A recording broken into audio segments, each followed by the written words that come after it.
সেনাপ্রধান, তোমার আম্মা শেখ হাসিনা এই পুরো বাংলাদেশটাই ইন্ডিয়ার করিডোর বানিয়ে রেখেছিল। এর আলাদা কোনো অস্তিত্ব পৃথিবীর বুকে ছিল না। এর পুরো সার্বভৌমত্ব, স্বাধীনতা দখল করেছিল ভারত। তুমি কই ছিলাও?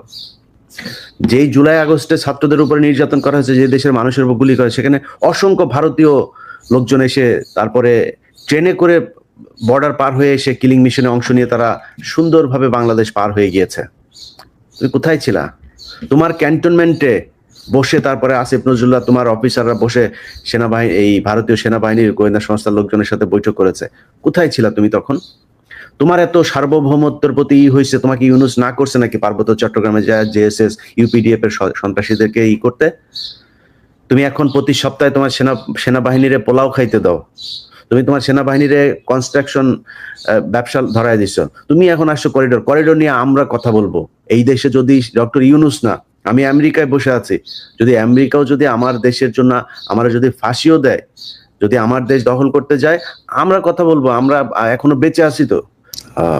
21 মে 2025 সেনাপ্রধান অফিসারদের উদ্দেশ্যে বক্তব্য দিয়েছেন।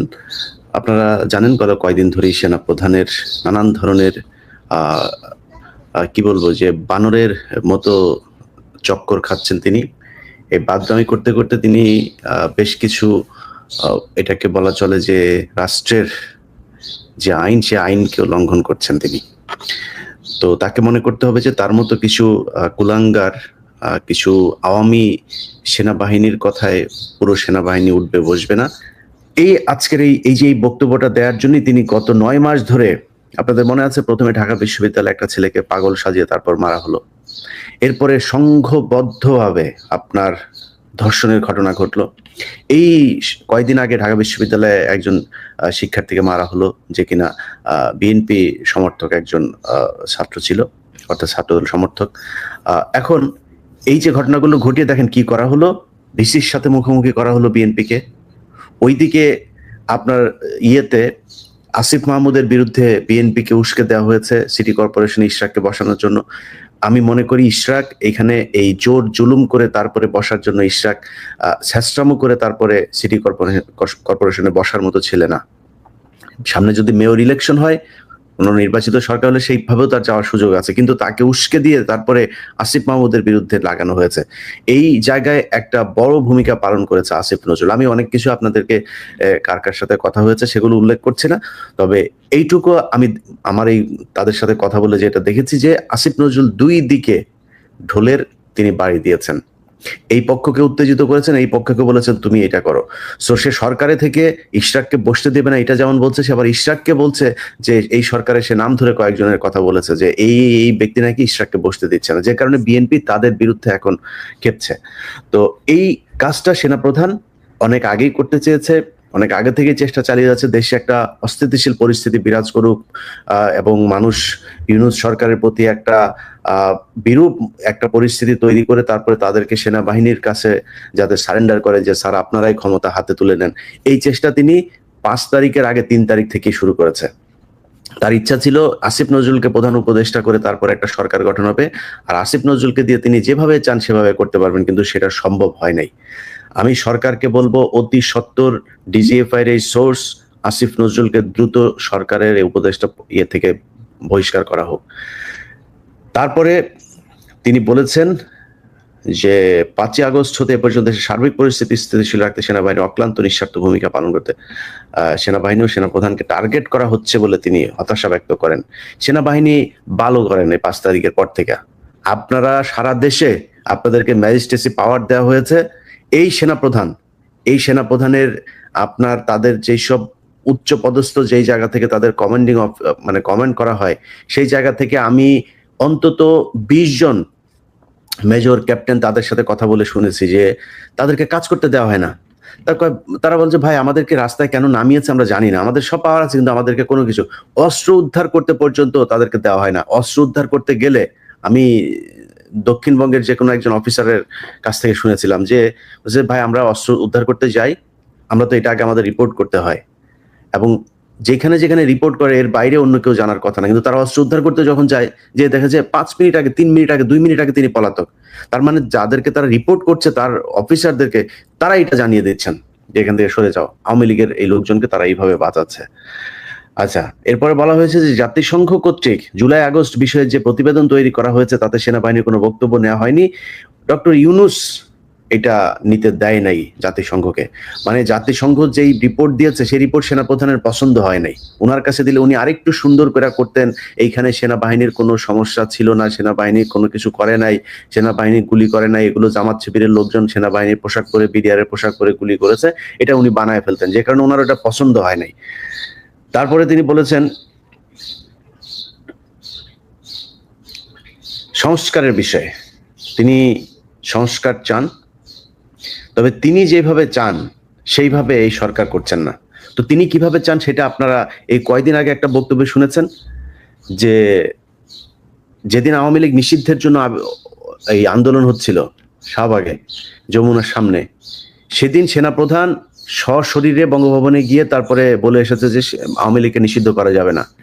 ওয়াকারকে এটার জবাব দিতে হবে যে ওয়াকার আওয়ামী লীগকে নিষিদ্ধ না করার জন্য তার এত ইন্টারেস্ট কেন, এটা তাকে করতে হবে। তারপরে সে সরকারের এই সংস্কারের ভেতরে কয়দিন আগে আপনি হাসনাতকে আপনারা জানেন যে ডেকে নিয়ে যেয়ে তারপরে থ্রেট করা হয়েছে যে তোমরা বেশি বুঝো না, বেশি ফাল পারো না। হ্যাঁ, সেই পোস্ট আপনারা দেখেছেন। যদিও সেটাকে পরবর্তীতে সার্জিস এবং অন্যান্যদেরকে দিয়ে এটা কিছুটা ব্যালেন্স করার চেষ্টা করেছে, সেটা তারা করতে বাধ্য হয়েছে। সেনাপ্রধানকে জবাব দিতে হবে, হাসনাতকে ডেকে নিয়ে আওয়ামী লীগ নিষিদ্ধ করা যাবে না, এই দায়িত্ব সেনাপ্রধানকে কে দিয়েছে? মানবিক করিডোরের মতো স্পর্শকাতর ও ঝুঁকিপূর্ণ সিদ্ধান্ত নেওয়ার এখতিয়ার বর্তমান সরকারের নেই বলে তিনি উল্লেখ করেন। তিনি বলেন, শুধুমাত্র একটি নির্বাচিত রাজনৈতিক সরকারই যথেষ্ট পদ্ধতি অনুসরণ পূর্বক এরূপ সিদ্ধান্ত নিতে পারেন।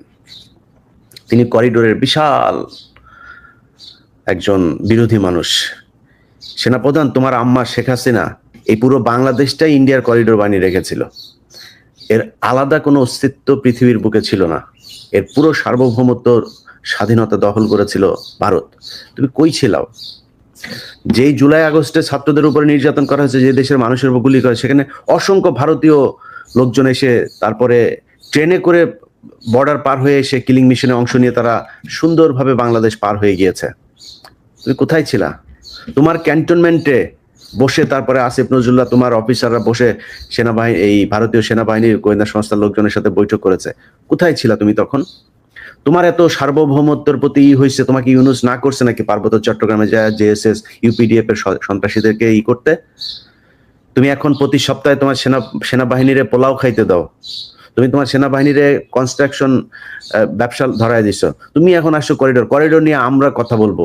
এই দেশে যদি ডক্টর ইউনূস না, আমি আমেরিকায় বসে আছি, যদি আমেরিকাও যদি আমার দেশের জন্য আমরা যদি ফাঁসিও দেয়, যদি আমার দেশ দখল করতে যায়, আমরা কথা বলবো। আমরা এখনো বেঁচে আছি তো। তোমার মতো 2 নাম্বার টোকাই মার্কার দেশপ্রেমিক আমরা না তো। তুমি সারা বছর হাসিনার খায়া এই দেশের পুরো সার্বভৌমত্ব ভারতের হাতে দিয়ে তুমি এখন করিডোর মারাইতে আসছো না? বাংলাদেশের বিমানবন্দর প্রতি বছর লোকসান, হাজার হাজার কোটি টাকা তাদেরকে দিতে হয়। তো তোমার আমি কেন দিব? বিদেশি কোম্পানি, আমি কোনো দেশ যদি নাকি আমি যদি টেন্ডার দেই, সেখানে বিদেশি বিভিন্ন কোম্পানি আসবে, সেই টেন্ডারে যারা পাবে তারা নেবে। আমার বন্দর ব্যবস্থাপনায় সমস্যা, এটা যদি এই সমস্যা যদি এই জট যদি না হয়, এটার জন্য আমার বিদেশি কোনো কোম্পানি যদি নাকি করা হয়, করবে, সমস্যা কি? আপনি যদি বাংলাদেশ বিমানটা যদি এখন এমিরেটস এর কাছে যদি দিয়ে দেন, আর ভাই এমিরেটস এই দেশে যা এই বিমানবন্দরের যে পরিস্থিতি করবে, প্রতিটা মানুষ এটা সুফল ভোগ করবে। এখন কোনো দেশ, কোনো কোম্পানি, মানে দেশ মানে কোনো দেশ এসে আমার এটা দখল করে করবে, এটা আমি বিরোধিতা করব, জীবন দিয়ে দিব এটার জন্য। কিন্তু আমার কোনো কোম্পানি, কোনো দেশের বিদেশি কোম্পানি এসে যদি এটার হ্যান্ডেলিং এর কাজ নেয়, এটার রক্ষণাবেক্ষণের কাজ নেয়, সমস্যা নাই তো। তুমি তো এতদিন ইন্ডিয়ারে যে সুযোগ সুবিধা দিয়ে রাখছিল, ইন্ডিয়ান একটা জাহাজ যদি আসে তাহলে তাকে আগে খালাস করতে হবে, সে পরে আসলেও তার আগে দিতে হবে। তুমি তখন তো এটার বিরোধিতা করো নাই। তুমি পাহাড়েই করো না কেন? তোমার খাওয়ার জন্য নাকি এই ডিএইচএস আর এই ঢাকা শহরের অর্ধেক দখল করে তোমার খাওয়ার জন্য সেনাবাহিনী রাখছি নাকি আমরা? তুমি পাহাড়ে যাও, পাহাড় আগে দখল মুক্ত করো, এরপরে তুমি করিডোরের বিরুদ্ধে কথা বলতে এসো। ডক্টর ইউনূস আর সেনাপ্রধান কিংবা যে যাই বলুক, আমরা করিডোর বা কোনো বিদেশি কোনো সংস্থার কাছে কোনো কিছু দিতে হলে আমরা একজন মানুষকে বিশ্বাস করি, সেটা হচ্ছে বেগম খালেদা জিয়া। বেগম খালেদা জিয়ার মতামত নিয়ে যদি মনে করে যে না এটা ঠিক আছে, যেহেতু এটা নিয়ে একটা তৈরি হয়েছে, আমি নিজেও করিডোর সম্পর্কে কিছুই জানি না যে ইউনূস আসলে কোন শর্তে কাকে দিতে চাচ্ছে। ইউনূস যদি কোনো দেশের কোনো বিদেশি শক্তির হয়ে যদি কাজ করতে চায়, আর ভাই রাতারাতি ইউনূসের বিরুদ্ধে দাঁড়াবো আমরা।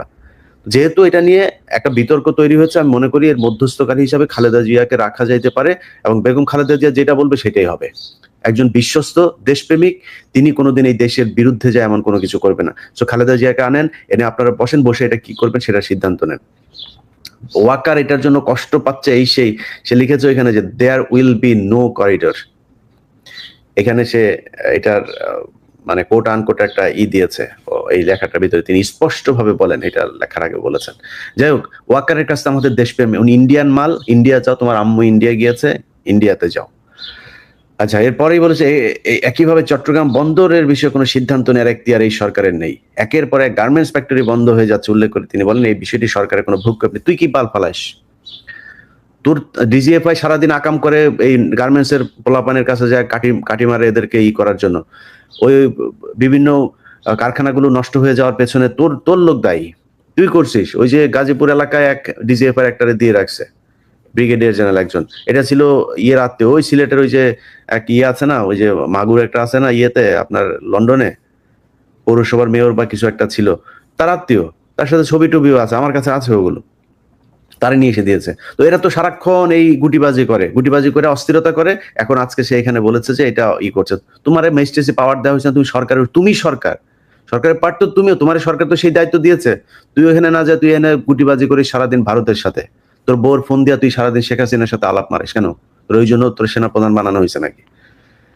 তারপরে বলেছে যে গত 20 মে 2025 তারিখ রাতে অনুষ্ঠিত সভায়, এর পূর্ব রাতে সেনা ভবনে কোনো গোপন সভা হয়েছিল কিনা এ বিষয়ে সরকার কর্তৃক জিজ্ঞাসিত হন বলে সেনাপ্রধান উল্লেখ করে। মানে তো ওনাকে সেনাপ্রধান, এই রাষ্ট্রপ্রধান ডক্টর ইউনূস জিজ্ঞাসা করেছেন, সেনাপ্রধান যে কোনো সময় অর্পিত দায়িত্বের খাতিরে সভা আয়োজন করতে পারেন, তোমার সেই কোনো সময় সরকার প্রধান জিজ্ঞাসাও করতে পারেন, তোমার এই আইন জানা উচিত। তারপরে খুব মজার একটা কথা তিনি বলেছেন যে গত 9 মাস ধরে সেনাপ্রধান হিসেবে অভিভাবকহীন হয়ে রয়েছেন বলে তিনি কয়েকবার উল্লেখ করেন। এ বিষয়ে তিনি বলেন যে তিনি একটি চাতক পাখির মতো একটি নির্বাচিত রাজনৈতিক সরকারের জন্য রাজনৈতিক নেতাদের দিকে তাকিয়ে আছেন। একটি নির্বাচিত সরকার সেনাবাহিনীর জন্য অভিভাবক হিসেবে দায়িত্ব পালন করবে। বাটপার, তোর সময়ে 2024 সালে নির্বাচন হয়েছে না? চাতক পাখির মতো এই পলিটিক্যাল দলের দিকে তাকায়াছিলি? তুই তো তাকায়াছিলি তোর আম্মার দিকে। তখন তুই খালেদা জিয়ার বাসায় যে তুই দৌড়ায় গেলি, বাটপাড়ির রাজনীতি মারাও, তোমার এই রাজনীতি আমরা বুঝি না। তুই খালেদা জিয়ার বাসায় গিয়ে খালেদা জিয়ার সাথে এখন প্রীতি, তোর তো প্রীতি না করে উপায় নাই, তুই এই জন্য খালেদা জিয়ার বাসায় গেছি। 24 আগে কেন গেলি না? 24 আগে যায় খালেদা জিয়ারে কেন করলি না যে আপা ম্যাডাম আপনাকে লাগবে আমাদের? তারেক রহমানের ফোন করছিলি? বিএনপির কোন নেতারে ফোন করছিলি? তোর মা যা বলেছে তুই সেভাবে 2024 সালে নির্বাচন করে দিয়েছিস। এই দেশের মানুষ তোদের দিকে চাতক পাখির মতো তাকায় ছিল। তোরা কিছু করছিস এই দেশের মানুষের জন্য? তুই তো সেই বাটপার যে কিনা সেনাবাহিনীকে বলেছিলি যে সেনাবাহিনীর এই কি বলে অস্ত্র দিয়েছে সরকারকে রক্ষা করতে হবে, এই কথা বলছিলি না তুই? তোর এই রেকর্ড আমরা পাওয়ার চেষ্টা করতেছি, পাবো কিনা জানি না, পেয়ে যাইতেও পারি। তুই যে 3 তারিখ 2 তারিখ কি আদেশ দিয়েছিলি এইসব আমরা জানবো। তুই যখন কিনা এই ব্ল্যাক আউট করে পোলাপানরা যে হত্যা করা হইলো, তুই কই ছিলি তখন? তোর তখন উদ্বিগ্ন হইস নাই তুই এতগুলি মানুষটা যে মারলো? তুই আর তোর বিডিআর এর লোকজনের দিয়া তুই করছিস, গুলি করাইছিস মানুষকে। তো সেনাবাহিনীর লোক দিয়া গুলি করে 5 তারিখ সকালেও তুই গুলি করাইছিস। তুই তো সেই বাটপার। তুই এখন আসছিস চাতক পাখির মতো রাজনৈতিক দল ইলেকশন করবে সেটার জন্য তাকায়। মানে যদি একটা নির্বাচিত সরকার আসে, ইউনূস এখান থেকে সরাই দেয়, তাইলে তোমার সুবিধা হবে গুটিবাজি করতে, তাই না? এই জন্য এখন নির্বাচিত সরকারের তাড়াতাড়ি আনার জন্য চেষ্টা পায়তারা করতেছ, সব লোকজনের কিনে নিয়ে এখন তাদেরকে দিয়ে করতেছ। এগুলি আমরা খুব ভালো করে বুঝি। যাই হোক প্রিয় দর্শক, এরকম লম্বা বিশাল ফিরিস্তি আছে। আমি আপনাদের সামনে বিষয়টা খুব জরুরি এই জন্য দ্রুত জানানোর চেষ্টা করলাম। বাংলাদেশের মানুষকে সজাগ থাকতে হবে, বিশেষ করে বিএনপির ভাইদের কাছে অনুরোধ, দেখেন সামনে নির্বাচন হবে, নির্বাচন হইতেই হবে। এটা ডক্টর ইউনূসও বলেছেন, জুনের বাইরে নির্বাচন যাবে না। আপনাদেরকে এই সেনাবাহিনীর এই ডিজিএফআই এরাই নানান ধরনের কথাবার্তা বলে আপনাদেরকে উদ্বিগ্ন করার চেষ্টা করবে, আপনাদেরকে একটা সিদ্ধান্তহীনতার ভেতরে নিয়ে যাওয়ার চেষ্টা করবে। আপনাদেরকে মাথায় রাখতে হবে এই দেশের মানুষ নির্বাচন চায়, রাজনীতি। আমি নিজেও চাই খুব দ্রুত একটা নির্বাচন হোক, এবং সেই নির্বাচন আমার বিশ্বাস ডক্টর ইউনূস দেবেন। এবং ডক্টর ইউনূস এমন কোনো জিনিস করে যেতে পারবে না যেটা বাংলাদেশের সরকার চায় না। আপনারা তাদের সাথে আলোচনা করুন, কিন্তু এই সেনাপ্রধানকে আপনাদের বুঝতে হবে যে এ হচ্ছে ইন্ডিয়ান মাল, আওয়ামী লীগের মাল। এই আওয়ামী লীগের মালের কথাবার্তা শুনে আপনারা সরকারের বিরুদ্ধে কোনো ধরনের উস্কানিমূলক বক্তব্য, কার্যক্রম কোনো কিছু করবেন না, এটাই আমাদের প্রত্যাশা। ছাত্র ভাইদেরকে বলবো, ভাই দেখেন আপনাদের হাতে এখনো সময় আছে, আপনাদেরকে প্রমাণ করতে হবে যে আপনারা আসলে দেশপ্রেমিক। এই আসিফ নজরুল থেকে সরায় আপনারা যদি 6 মাস সময়ও পান, এই 6 মাসে দেখাই যেতে হবে যে না, বাংলাদেশে আসলেই একটা ভালো কিছু আপনারা করে গেছে, সেটার জন্য আসিফ নজরুলকে এখান থেকে সরাইতে হবে। আর অন্যান্য যারা আছেন, যেসব ইউটিউবাররা ভাড়াটে হিসাবে খাটছেন, আপনাদেরকে আমরা খুব ভালো করে জানি। ওয়াকারের পক্ষে কথা বলেন আপনারা কিসের জন্য? আপনারা তো সেই মাল যে কিনা মাল খাওয়ার জন্য তারপরে আপনারা বিভিন্ন কোম্পানির কাছ থেকে টাকা পয়সা নেন। আপনাদের মতো মালেরা এসে আমাদেরকে দেশপ্রেম শেখান। সেনাপ্রধানের মাসিক বেতন নিয়ে তারপরে আমাদেরকে দেশপ্রেম শিখাইতে আসিস? তোরও পেছন দিয়া ঢুকাবে শালার পর। তুই জানিস না তুই যে দেশে কয়দিন পরে যাবি? তুই যাওয়ার পরে তারপর তোরেও তো পেদাবে। তুই সেনাপ্রধানের ফাঁদে পা দিয়েছিস 2,70,000 80,000 টাকা বেতনের জন্য। এই সেনাপ্রধান আওয়ামী লীগকে চায় আনতে।